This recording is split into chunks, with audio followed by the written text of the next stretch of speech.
Coming up on 2020 on ID, a Las Vegas mother of four out for a drive at night. A car came up really fast behind us. He swerves around us and I honked the horn. That mother supposedly followed home, gunned down. I was screaming and crying, saying, "Mom's been shot, Mom's been shot." The hunt for her attacker is on. Her family destroyed by grief. But was the first story in the headlines The apparent incident of road rage. the entire story? Wait, what happened? A lot more complicated than the first reports of road rage. What really happened that night? We put all the pieces together. Witnesses telling what you've never heard before. And the first words out of his mouth, I got them. The victim painted as a villain. People start to wonder, should I be feeling bad for her? Are you all happy? You made my wife look like an animal. And the suspect with his own story to tell. Every direction I went, she would just follow. In this story, nothing is as it appears to be. And whatever happened in Vegas doesn't stay in Vegas. If this were a movie, it would almost be too unrealistic. A dangerous intersection. Welcome to 2020 on ID. I'm John Quinones. It's a tale that seemed all too familiar. A heated exchange between two strangers leads to road rage and then murder. But in the story you're about to see, as the truth unfolds, it reveals a knot of tangled relationships, mistaken identity, and overwhelming fear. As Deborah Roberts first reported in 2015, no one could have seen this chance encounter going so terribly wrong. It's a cool Thursday night in America's favorite adult playground, Las Vegas, and the Strip is already jumping. But across town, near another playground in a part of Vegas where people actually live, a local mom's about to set a mystery in gear. She pulls in and she smiles and she's like, "I don't need you crashing the car." 44-year-old Tammy Myers is giving her 15-year-old daughter, Crystal, her first driving lesson. At 10 o'clock at night? Why would you go for a driving lesson at night? I wanted to go at night because, there's no cars around that you can possibly hit. And why'd you pick that area? It's close to home. So Tammy steers her 1993 Buick from the family home on Mount Shasta Circle to this empty parking lot at a nearby junior high school. A parking lot that's just wide open. Tammy and husband Bob have raised 4 kids in this neighborhood, teaching them all to drive right here. So you didn't think anything about the fact that they were going driving late at night? We live in Las Vegas. We're a 24-hour town. That night, Bob is 300 miles away on business in Kernville, California, a traveling vendor selling hats and T-shirts at local fairs and sporting events. Son Robert Jr. is with him, the others back in Vegas, the eldest, Brandon, at home. And everything was good. Everybody was happy. Here's how Crystal says it all played out. Back in that parking lot, she takes the wheel, delicately maneuvering the car, delighting in every turn. I was just like, okay, I'm getting the hang of this. Then the lesson moves from the parking lot to the neighborhood's main streets. We finally stopped and she pulled over and we switched seats. Tammy now takes the wheel. Crystal says her mom is teaching her how to change lanes. She's going at a snail's pace when suddenly an impatient driver appears in the rear view. It was a silver car. I just noticed that he was riding our bumper. And then he swerves around us and I honked the horn. That honk of the horn, something we've all done, would change everything. So then you pull up here. She turns right and right about here. When Crystal says that silver car suddenly sideswipes them.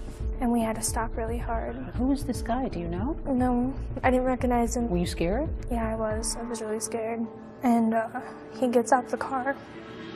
It's okay. Take your time. And he says, "I'm going to kill you and your daughter." He says, "I'm going to kill you and your daughter?" Yeah. In a panic, Crystal says they flee the scene. But what happens next is a puzzle we piece together. Everyone agrees that sometime after 11 o'clock, 2 cars barrel down Mount Shasta Circle to the end of the cul-de-sac where the Myers live. That old Buick driven by Tammy and a 4-door silver sedan driven by a mystery man in hot pursuit with a gun. You heard the shots? Yeah, I was looking and heard the shots. Did you know she had been hit? Yeah, I was screaming. He said, "Mom's been shot, Mom's been shot." Brandon, her eldest son, remembers running to his mother's side as that silver sedan flees the scene. I was just screaming at her, "Mom, please stay here, stay here." Brandon was telling her to stay awake, but she was closing her eyes. She's hit in the head. A frantic Brandon dials 911, and at 11:34, Tammy's rushed to a nearby hospital. At the scene of the shooting, leads and evidence are scarce. Did you have any idea who had shot your mom? No, I was completely in the blank. All I saw was the gunfire. Back in California, Bob Myers gets fragments of the story over the phone from a distraught Crystal. And she said, "Dad, I saw it. There was blood everywhere, all over Mom's head and face." He drops everything and begins driving home. And what's happening in your chest at this moment? I'm like, what's going on here? How fast are you driving? 100 miles an hour. Every thought saturated with concern for his wife of 25 years, the family matriarch who'd earned the name Mama Bear. What kind of a force was she in the family? She was the backbone of the family. She was everything in the family, the business, the kids, me. You know, she was the godmother of all, you know, in our home. She was the prankster, the jokester, a loving wife and a good mom. Didn't have a mean bone in her body. It's not until the early morning hours of February 13th when Bob, still on the road, gets a call from police. He says, "Mr. Myers, it started off as a road rage. They followed your wife home and shot your wife." Frantic, he wants to know more and begins calling TV stations, asking for updates and granting interviews. I'm speechless. I've been with this woman 25 years. He is now the vocal spokesperson for the Myers family. Local reporter Jackie Heinrich found it peculiar. He called our station when he was driving back from California and says, "Hey, I'm angry about this. How could someone do this?" I didn't want to freeze out the media, and here's why I didn't. You can't find killers without the media's help. By daybreak, Bob finally arrives at the hospital and sees his wife's lifeless body. I get to the room and I see my wife. And the sight. All right, I said, "I'm here, baby." And I said, "Oh, this is gonna be okay, you know." But his optimism is quickly dashed. The main doctor says, "Sir, I hate to be the one to give you this bad news, but your wife's not gonna make it." And I told my wife, "No matter what it takes, I'll find out who did this to you." Later that morning, I'm right here. You know what you did last night? You come here. an angry Bob Myers stands before the cameras saying there were as many as 3 killers in that silver car. 3 guys wanted to plow into a mother of 4 and come back and shoot her, follow her home, and kill her. By the end of the day's news cycle, here's the official narrative. Police say 3 suspects in a small silver car nearly collided with her green Buick. It followed them home, someone inside opening fire. As the Buick becomes a makeshift memorial, Tammy Myers appears to be yet another victim in an endless string of road rage incidents. Los Angeles, Tampa, Randleman, North Carolina. And this scene in Austin, Texas. 2 men in the middle of traffic going at it with a baseball bat and a wooden pole. But this one is unlike any other. A mom cut down in her own driveway. Road rage mystery in Las Vegas. The mother shot after teaching her daughter how to drive. But despite all the attention, no arrests. The next day, February 14th, a heartbreaking Valentine's Day. Vegas police released this security video of the silver sedan cruising the neighborhood around the time of the shooting, and with it, this composite sketch. Police say this is the face of one of the suspects. Police say it's Crystal's description of one of the strangers in the car that sideswiped her and her mom, threatening to kill them. He's a big guy, 6 feet tall, weighing about 180 pounds. As far as we can tell, there was no prior contact with these individuals. They are complete strangers. There's a manhunt for this unknown guy, instilling fear in everyone across the valley. Everyone's like, could this happen to me? Neighbors are too afraid to show their faces with that suspect still out there. That night, an agonizing moment for Bob Myers. At 7:05, he disconnects his beloved wife from an artificial respirator. I'll always have a wife. She'll never leave my heart. But she's gone. I didn't want my baby to suffer. But I didn't want her to go either. You know, to have to say it's okay to turn off the switch to let your wife go. So you had to do it. Had to. But before Tammy Myers can have a funeral, she's about to be buried. It's like they were murdering her all over again, repeatedly, daily. Tammy Myers went looking for the driver. Are you happy? As the story takes the first of what will be many sharp turns, was the innocent victim really all that innocent? Maybe this isn't what I thought it was in the beginning. And a young woman with inside knowledge about that night. But to break the case, she must find the courage to turn in a friend. You called the police. What did you say? Everything. Stay with us.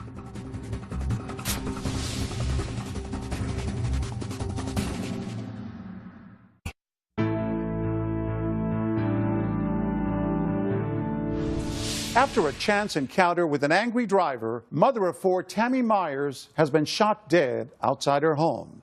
It seems like a case of road rage gone terribly wrong. But as Deborah Roberts reports, a piece of new information is about to turn this story on its head. A mother targeted. The hunt for her attacker is on in what's being called a case of road rage. She was a good woman and she didn't deserve this. While police search for the person who gunned down Tammy Myers, her family comes to grips with their loss.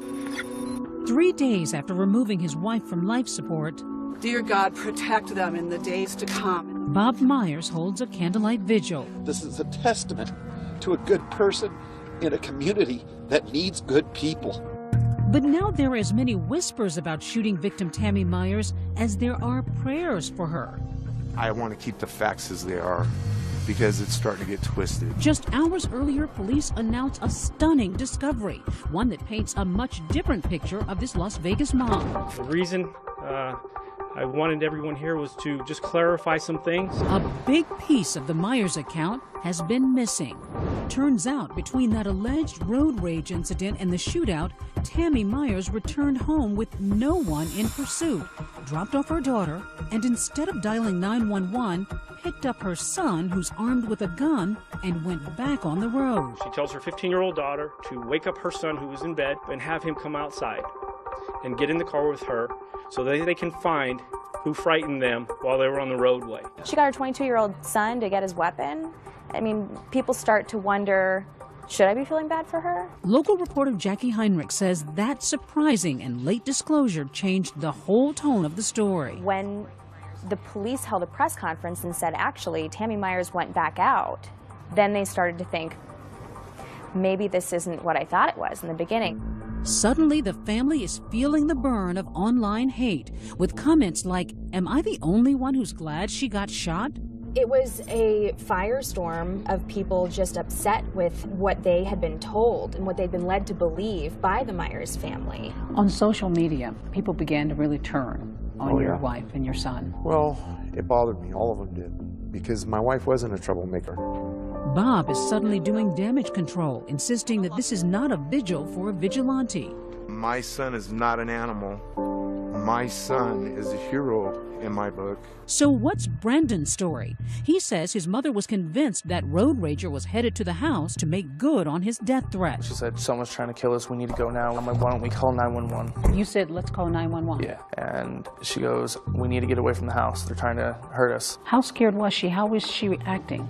Like, it was just something I've never seen before. She goes, we need to go now, get in the car, or I'm leaving without you. Did you go back for your gun? No, before I left out the door, I grabbed it. Brandon's gun, a registered Beretta 9mm pistol. Why'd you grab the gun? Just safety precautions. Someone's trying to hurt my family, so I'm gonna come protect them. Brandon claims that, you know, he only went with his mom because she asked him to, and he tried to hold her back and restrain her. But in the end, he got his gun, he got in the car, and he went out looking for these people. Brandon takes me on a drive to relive that night with his frightened mom behind the wheel. And she just, like, pale, her mouth was open. She was terrified. He points out the spot where he says his mom and sister were sideswiped by that angry driver. Happened right here. Right here. Do you see any cars? No, nothing. So he says they call it a night and head home. Still no cars, nobody's coming near you. No one's near us. Completely, it's a ghost town. But then, just as they make a right turn by the junior high school, he says they spot a silver car. So they were right here in front of us. She saw the silver car right here. It was literally right here in front of us. Things would escalate, leading to the shootout in the cul-de-sac, with both Brandon and that mystery shooter exchanging more than 20 rounds. But the exact how and who of the incident still puzzles police. That is, until this woman picks up a phone and drops a dime. You call the police? I felt that I had to. Were you conflicted? Absolutely. I still am, even sitting here. Nearly a week after the shootout, investigators interview this woman, Caitlin Christian. For the first time, she's sharing her story about the night Tammy died. It was about 3 o'clock in the morning. I was sleeping. My phone was going off the wall. She says it's 19-year-old Eric Nausch, a wannabe rapper and pot dealer, seen here in his Instagram photos. Caitlin says he's a close friend with whom she shared everything. You just connect with certain people, and Eric and I had a connection. He had lost his father as he was a kid. I lost my mom when I was a kid, so instantly that just connects people. And so he had that loyalty that I have as well, and so we just became good friends. And that loyalty's about to be tested. It was, I need to come over, something important. How did he sound? Disheveled, shooken up. Caitlin says Nausch comes over to her apartment, confessing to a shooting in his neighborhood. And the first words out of his mouth is, I got them. Telling her he may have shot a rival drug dealer. And then he showed you something. Mm-hmm. What did he show you? Well, he had emptied his backpack. He had pulled out his gun and extra clips for the gun. Nausch leaves. Then, days later, it hits Caitlin. Her friend may have been involved in Tammy Myers' shooting. You read the details, that there's a mom of 4 who's shot and killed. What goes through you at that moment? How could this happen? And I didn't even finish the article before I got up and called. Called? The police. She makes a wrenching decision to turn in her trusting friend. And how did you feel after the conversation once you told them what you knew? Terrible, but there's always a right and a wrong. The next day, SWAT team squad cars surround Eric Nausch's home. He's holed up inside. Our Las Vegas affiliate KTNV is live on the scene. Right now we are in the tactical phase of attempting to take a suspect into custody.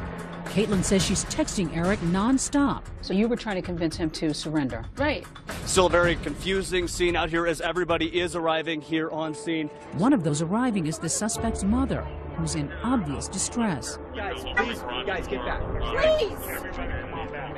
Turn your phone off! But as the standoff drags into its second hour, questions in this already complex case are multiplying. For one thing, Eric doesn't even drive, and he bears little resemblance to Crystal Myers' description of the shooter. I mean, he's really small. He's nowhere near 6 foot. And just as bizarre, the location of his house, just a block away from the Myers residence on Mount Shasta Circle. We go through the play-by-play on this map with ABC legal analyst Dan Abrams. The irony being that the suspect is right around the corner from this family. They're out looking for some composite sketch of some guy in a road rage incident, and little do they know that it's a block away. You can literally see his home from my front door. And you walked over to his home really angry. Pajamas and all. I'm quite white. You were yelling. Oh, I was upset. No, it ain't okay. Bob Myers is devastated, the police stopping him from getting any closer. And in that moment, his understandable grief turns to unforgiving anger. You all happy? You made my wife look like an animal and my son. There's the animal a block away. Are you happy? My wife was a victim. She lost her life. And it's like they were murdering her all over again. Repeatedly, daily. Finally, a shirtless Nausch surrenders. Suspect has been taken into custody. Suspect is en route to headquarters to be interviewed. Yes, police have questions, but nobody's prepared for the shocking answers. This story's not right. My name's getting thrown in. Nausch is about to spin a whole new version of the story. When we come back, Eric Nausch says road rage had nothing to do with it. I just had threats on my phone. And claims Tammy Myers was stalking him. Every direction I went, she would just follow. Everywhere I went, that car was there. Stay with us.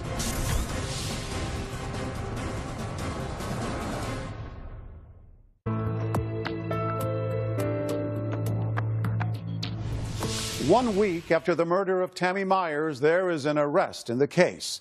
But as police bring the suspect in for questioning, the twists and turns continue. Once again, here's Deborah Roberts.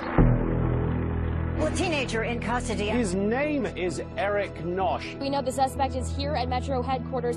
While the media churns the news of Eric Nausch's arrest, the 19-year-old suspect himself is alone with his thoughts, slumped across an interrogation table, while others are thinking, just who is this kid?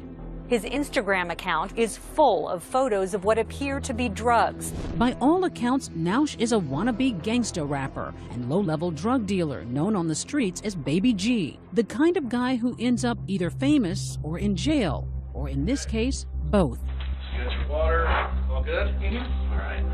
But his close friend Caitlin Christian sees him more as a lost child whose father committed suicide in 2010 and is now living with his mother and a baby sister. Eric is a good person.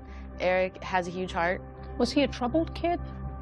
I don't believe so. He wasn't a violent person. I believe that there's a void when a parent's not there, but I don't think he was a troubled individual, no. Nausch may be in need of a father figure, and Detective Clifford Mogg is happy to oblige, kicking off the interview with a laid-back Miranda warning. I just need to advise you of your rights, and then I want to talk about you. All right, you have the right to remain silent. After some friendly talk, So, tell me about Eric. the cuffs are off, trust building. You'll be cool with us, aren't you? And very slowly, Detective Mogg starts pulling the string. In your mind, what's this all about? Tell me. Well, you guys think that I did something. Nausch says he's no killer, just a pothead who likes to light up at Anson Park. Curiously, the park just across the street from the junior high school where Tammy Myers was giving that driving lesson. The park has always been my #1 spot. But Nausch says on the night of Tammy's murder, he was hanging out at this guy's house, Yeah. Murder, kill. a local rapper named Young Crane. I went over there sometime between the afternoon and I was there until the next morning. Then talk of weapons. Have you ever been in possession of any handguns, real guns? Yeah, but I got rid of it. When? Probably about like a month ago. So describe the gun. It was like this big, and it was black and it was silver. Much needed protection, Nausch says, because rival drug dealers had been threatening him and his family. Kids threaten your family or other people threaten your family? Yes. An hour later, detectives finally reveal their hand, letting Nausch know they've already blown up his alibi, because his best friend Caitlin has told them everything. Katie really likes you. She said you were like a little brother to her. Where he'd been, what he'd done, and the gun he did it with. I knew about that gun that you were talking about way before you ever told me. This is crazy, dude. It is. Everybody's trying to see you do the right thing, but everybody realizes that you made a bad mistake that night, okay? And the fact that you sought out Katie to talk to that night, that lets me know that this was really bothering you. Cornered, Nausch can no longer carry the weight on his slender shoulders. Come here, Eric. Look, son, tell me what happened, okay? You gotta get this off your mind. I didn't mean to hit no mom with those bros. So tell me what happened. Tell me from the beginning, Eric. Now get ready for Nausch's story, which begins just after 10 o'clock. That night, he's in the park, armed and paranoid over the threats he'd been receiving when he notices Tammy's Buick circling slowly in the school parking lot. Every direction I went, she was just following. Everywhere I went, that car was there. He says he was sure it was someone stalking him, so he hides and calls a friend to pick him up so he can get away. It was a smooth 30-45 minutes before I even got in the car, until I knew this car was out of sight. The friend arrives in a silver Audi sedan. Nausch thinks he's escaped his enemies, but almost instantly crosses paths with that Buick once again. They just came out of nowhere. They were following us, and they didn't even turn.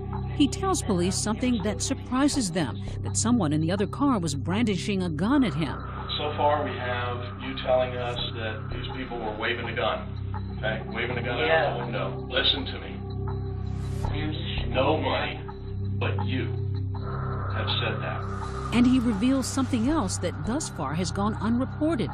He fires shots at Tammy's car even before the fatal shooting. And I just cocked it back and I started shooting them. He says the cars separate and he starts heading home. But as he turns onto a street, suddenly they are once again face to face. And go back and they're passing my house, dude. With their arms out and everything, they're passing my house. And Nausch, now panicking, follows that car into the cul-de-sac. I really thought these were the guys they've been threatening me this whole time. When you pulled into the cul-de-sac, what did you see? First thing I seen them running up to the door. That's all I kept thinking is they're going to grab more straps. And I didn't let every bullet I had in there. I got scared. Do you think he had any idea that it was Tammy Myers in that car? No. I full-heartedly, in my soul, believe he had no idea. You know, you can tell when someone's hiding facts or holding back. And he wasn't. He didn't even know if anyone had been struck at this point, let alone who was in the vehicle. He had no idea. After unloading his gun, Nausch flees the scene, thinking he'd protected his family. It's only days later, Caitlin says, they both realize he may have just destroyed one. What was his reaction when he realized that it was Tammy? Nauseating remorse. Like, he could not understand how it happened. How did it go from, I was terrified and these are some punk kids looking for me, to the life of a mother. He saves his biggest surprise for last, telling police Myers is not only one of his neighbors, he knows her, has eaten dinner at her table. So you know the family? I know the whole family, man. Is there anything you want me to tell the family? Like, my intentions were to take someone who was going to harm my family up. Not my homie's mom. Not Tammy. The stunning relationship is confirmed for the first time when Bob Myers later addresses the press. We knew how bad he was, but we didn't know he was this bad.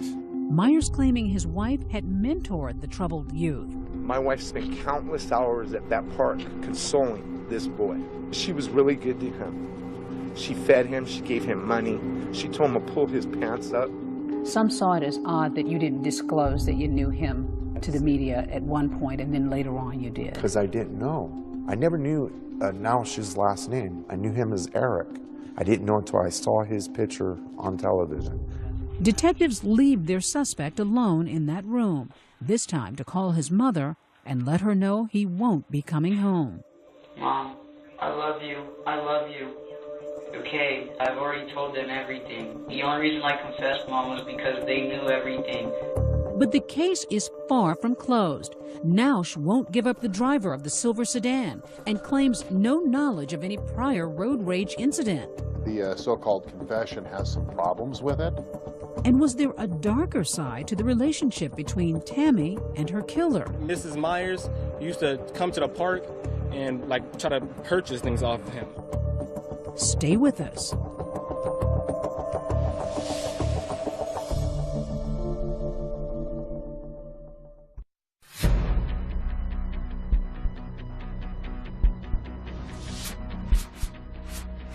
"10 days after the shooting of Tammy Myers, a wide-eyed Eric Nausch is ushered into a courtroom for the first time, an image that brings his friend-turned-informant Caitlin Christian to tears. What do you see when you see this shot in court?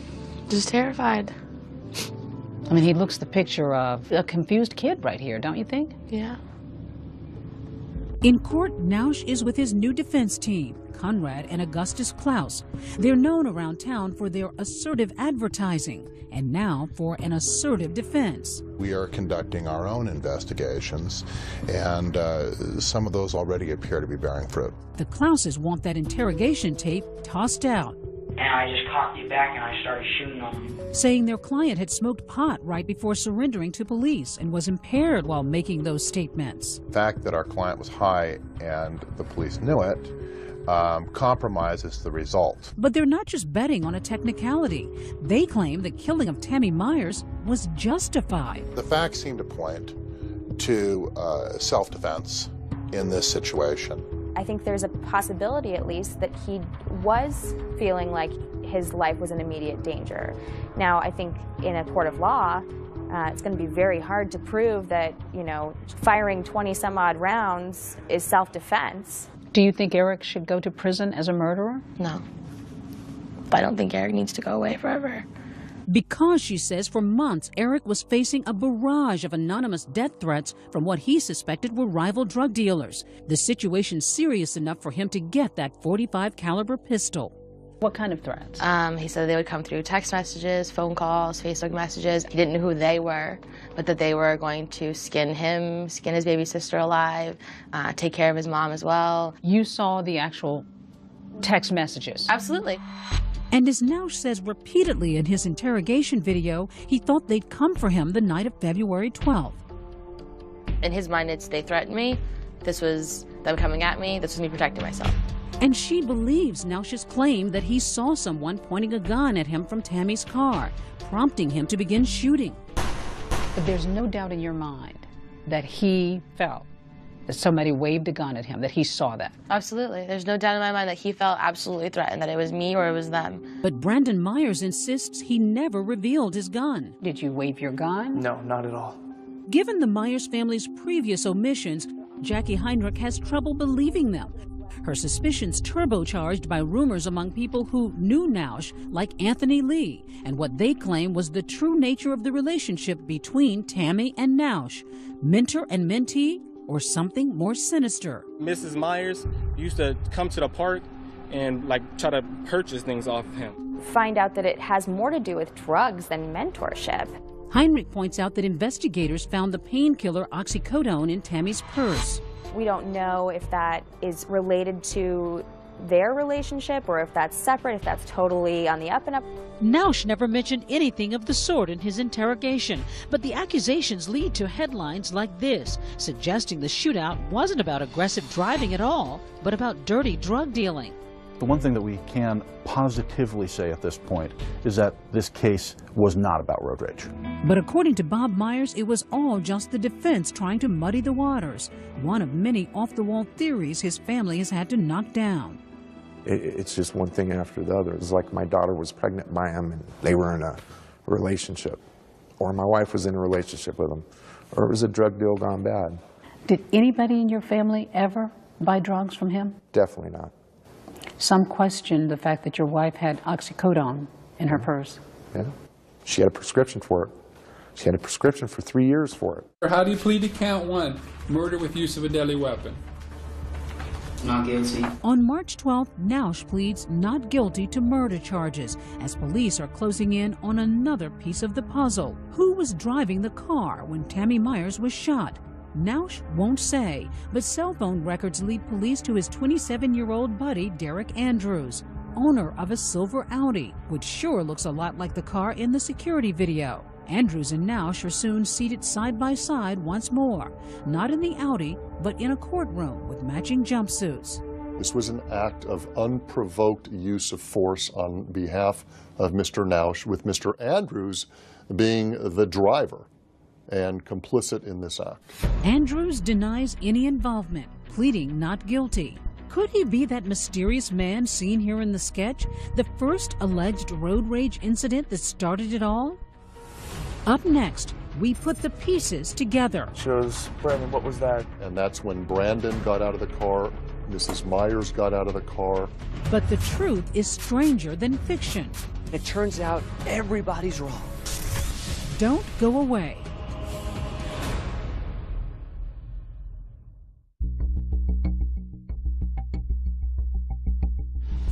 With arrests made, suspects in custody, and charges brought, finally, the prosecution's story, the version jurors will hear at trial.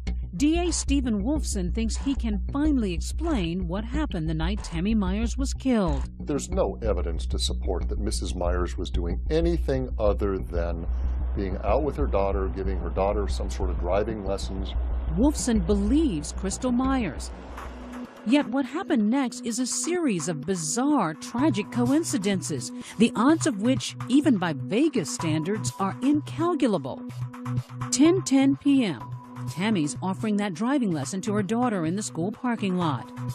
By coincidence, Eric Nausch is in a park across the street. He's carrying a .45 caliber handgun and the weight of the world on his shoulders after death threats from some rivals. Now this is a kid, in my opinion, who had a .45 caliber weapon that speaks volumes. A .45 caliber is a huge weapon.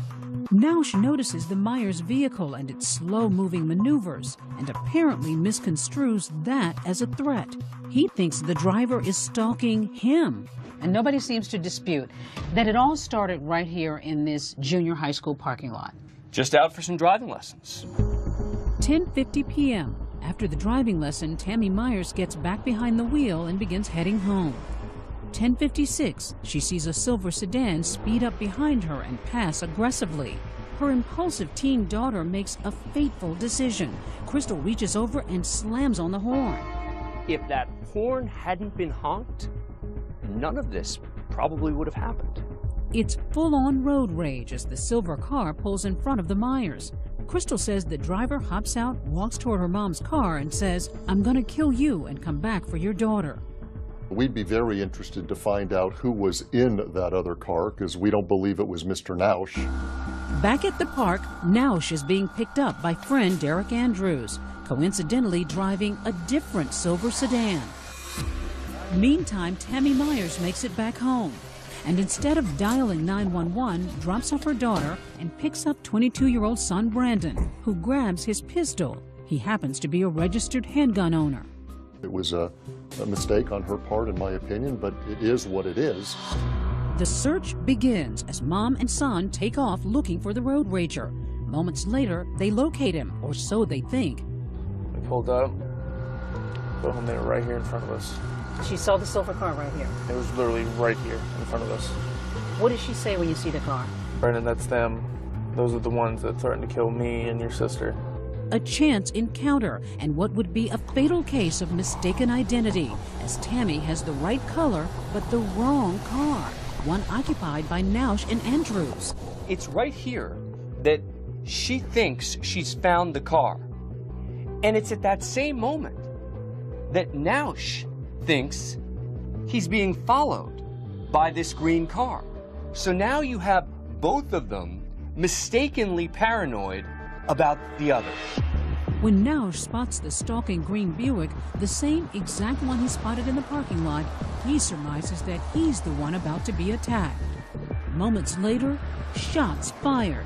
The first, but not the last time bullets will fly that night. At that point, the evidence says that Mr. Nausch raised his weapon in a threatening manner. This is a loud .45 caliber gun, makes a lot of noise, very intimidating. She goes, "Brandon, what was that?" I said, "Mom, we're getting shot at." At that point, she's shaking. He says he fired some shots there, but he didn't hit anybody. This should have been the end of it, which is Nausch has now gotten to threaten the drug dealers who he thinks are behind him. He's fired his weapon. They've learned their lesson. Both cars speed off. Myers and Nausch each heading home, taking parallel streets. But remember, they live only a block apart, and in the final, cruelest twist of fate, find themselves headed for disaster as they turn toward their houses, winding up on the same street. The Myers pull into the cul-de-sac. Derek Andrews follows them in. And that's when Brandon got out of the car, Mrs. Myers got out of the car. There's no evidence to suggest that Brandon or Mrs. Myers did anything to legally provoke and give Mr. Nausch the legal right to use deadly force. The minute he follows them into that cul-de-sac, he's now become a threat. What did you think was about to happen at that point? Did you think there was going to be a shootout? No, until they started shooting. And everything was like slow motion, like very slow pace. It was weird. Nausch empties his .45 and reloads. The evidence will show Mr. Nausch, in an unprovoked way, for stupid reasons, chose to drive down in a neighborhood that he was familiar with. And he saw two people and opened fire. When the shooting stops, the sedan backs away, and Brandon Myers sees his mother on the ground. She was laying and bleeding. So just seconds more and you would have both made it into the house. Yeah. A year later, that house soon to be only a memory. The Myers family packing up, moving out of the neighborhood and away from the specter of Tammy. I catch myself all the time calling her. I'll sit in my chair out in the living room and I'll go, "Hey, babe." Nothing comes back. The quiet cul-de-sac, once a safe and secure street for the boys' football fun, will now be remembered for the woman it could not protect. And I hate looking at this. I just stare at the ground right there. And I know that she was right there. The family has had a book written telling their side of the story as they await the trial of Eric Nausch. Bob will wait until after that to lay his wife's ashes to rest. You haven't buried your wife? Oh, no. Why not? Because everything that was said about my wife. When I put my wife in the ground, I want all the truth out. And I think the only way we're going to get that out is from a trial. Mrs. Myers, as I understand it, was a nice lady who was willing to try and help a troubled kid. That's what the evidence will show and nothing more. They're all over here driving around like clowns. A year later, another incident in Las Vegas between the driver of this truck and a motorcyclist. But Brandon Myers didn't need to see that to give peace a chance. In the wake of his mother's death, he surrenders the 9mm pistol he took with him that fateful night. The cops have it. I mean, I told them I don't want it back. They can keep it. For Crystal, the youngest Myers child, life has been difficult. The loss, the scorn, the guilt. You saw everything. Yeah. I asked myself, what if we didn't go? Or what if I didn't want to go? Or what if I never honked the horn? It probably would have been different. Crystal is coping the best way she knows how, through music. You say that you've actually written a song. Yeah, I did. Do you mind singing a little bit? Sure. The angel fly and let the soul go. I know she'll be alright. All these people judging us everywhere we go. The pain will never leave. It will always remain the same.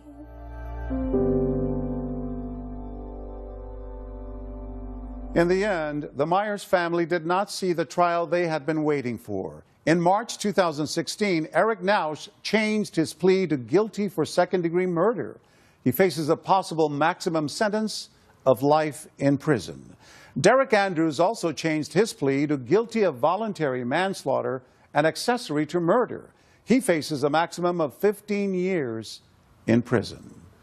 I'm John Quinones. Please join us next time for another edition of 2020 on ID.